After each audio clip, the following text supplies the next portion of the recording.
Baik, sebelumnya Assalamualaikum warahmatullahi wabarakatuh. Baik, di sini saya akan menjelaskan pengertian belajar menurut beberapa aliran. Yang pertama itu adalah aliran behavioristik, yang dimana belajar merupakan akibat adanya interaksi antara stimulus dan respon. Slavin pada tahun 2000 menjelaskan bahwa seorang dianggap telah belajar apabila dapat menunjukkan perubahan perilakunya. Menurut teori ini, dalam belajar yang terpenting adalah input yang berupa stimulus dan output yang berupa respon. Teman-teman pasti bertanya, di sini apa yang dimaksud dengan stimulus dan respon itu? Stimulus adalah sesuatu yang diberikan guru kepada murid atau siswanya, sedangkan respon adalah reaksi atau tanggapan siswa terhadap stimulus yang diberikan oleh guru tersebut. Kemudian teori behavioristik menekankan pada kajian ilmiah mengenai berbagai respon perilaku yang dapat diamati dan penentu lingkungannya. Dengan kata lain, perilaku memusatkan pada interaksi dengan lingkungannya yang dapat dilihat dan diukur gitu. Dan prinsip-prinsip perilaku diterapkan secara luas untuk membantu orang-orang mengubah perilakunya ke arah yang lebih baik. Kemudian yang kedua itu pemrosesan informasi. Di sini model pembelajaran pemrosesan informasi adalah model pembelajaran yang menitik beratkan pada aktivitas yang terkait dengan kegiatan proses atau pengolahan informasi untuk meningkatkan suatu kapabilitas siswa melalui proses pembelajaran. Model ini lebih memfokuskan pada fungsi kognitif serta didik. Model ini berdasarkan teori belajar kognitif, sehingga model tersebut berorientasi pada kemampuan siswa memproses suatu informasi dan sistem-sistem yang dapat memperbaiki kemampuan tersebut. Model ini berkenaan dengan kemampuan memecahkan masalah dan kemampuan berpikir produktif, serta berkenaan dengan kemampuan intelektual umum.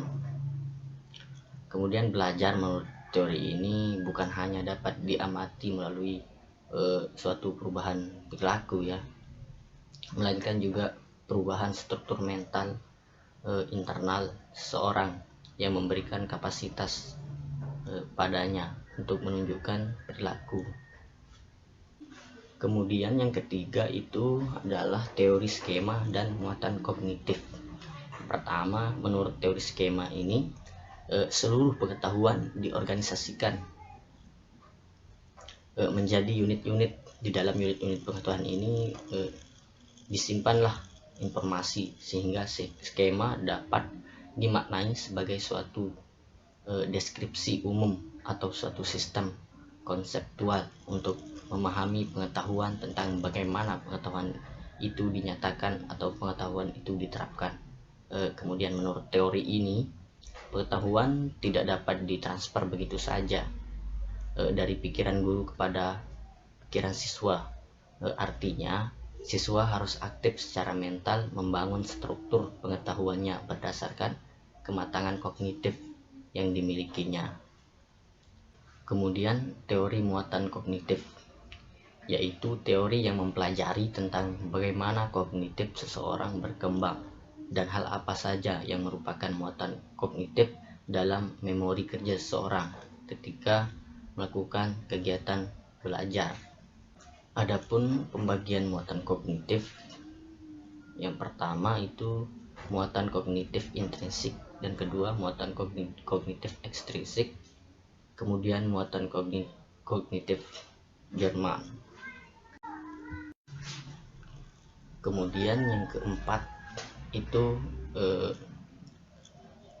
belajar situation, di mana Hurley mendefinisikan situated learning atau belajar situated sebagai suatu proses belajar yang mengarah pada upaya untuk memahami the fusion point antara pengalaman-pengalaman belajar siswa yang telah dipunyai dengan pengetahuan-pengetahuan substantif disusun atas dasar kolektif agreement dari para praktisi yang berpengalaman yang tergabung dalam satu komunitas keilmuan.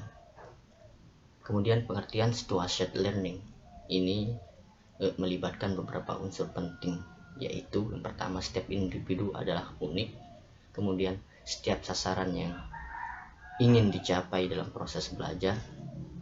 Kemudian evaluasi terhadap hasil belajar. Kemudian yang kelima yaitu teori konstruktivisme, di mana konstruktivisme berarti bersifat membangun ya. Dalam konteks filsafat pendidikan, konstruktivisme adalah suatu upaya membangun tata susunan hidup yang berbudaya modern. Berdasarkan penjelasan tersebut,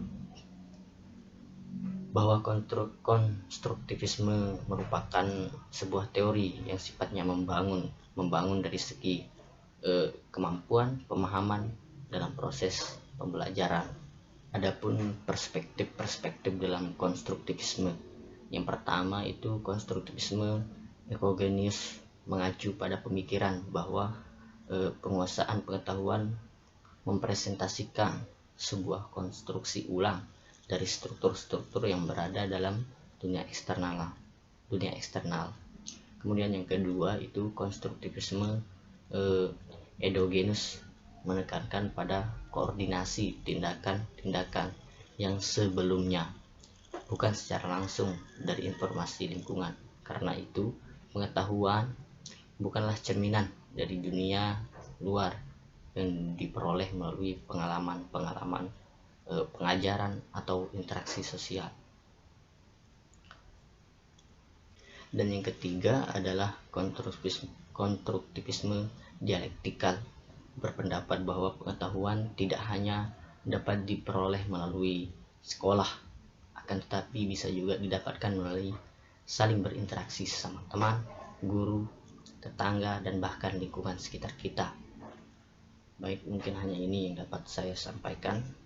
Sekian, Assalamualaikum warahmatullahi wabarakatuh. Assalamualaikum warahmatullahi wabarakatuh. Saya dari kelompok 1 ingin menjelaskan tentang objek kajian dari masing-masing aliran belajar. Yang pertama yaitu teori behavioristik, yang dimana teori behavioristik ini objek kajiannya yaitu perubahan tingkah laku yang dapat menimbulkan stimulus dan respon. Menurut teori ini, apa yang terjadi antara stimulus dan respon dianggap tidak penting karena tidak dapat diamati dan diukur. Yang hanya dapat diamati yaitu apa yang diberikan oleh stimulus atau guru dan apa yang dihasilkan oleh respon yaitu siswa.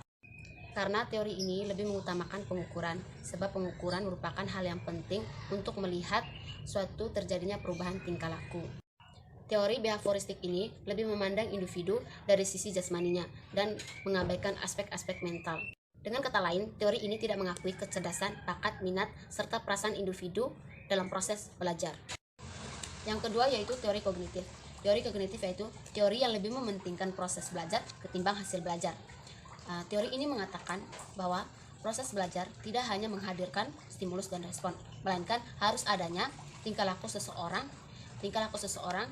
yang berhubungan dengan tujuan belajar. Dalam belajar kognitif tidak hanya yang bersifat material, tetapi juga yang bersifat tidak material. Misalnya yang bersifat material yaitu seperti hewan, perabotan rumah tangga, dan lain-lain. Sedangkan yang bersifat tidak material yaitu ide, gagasan, pembangunan, pemikiran, dan lain-lain. Yang ketiga yaitu teori konstruktivistik. Teori ini lebih menekankan kepada proses dan kebebasan untuk atau dalam menggali ilmu pengetahuan, atau teori yang lebih memberikan keaktifan kepada peserta didik untuk belajar atau untuk mengembangkan potensi dirinya.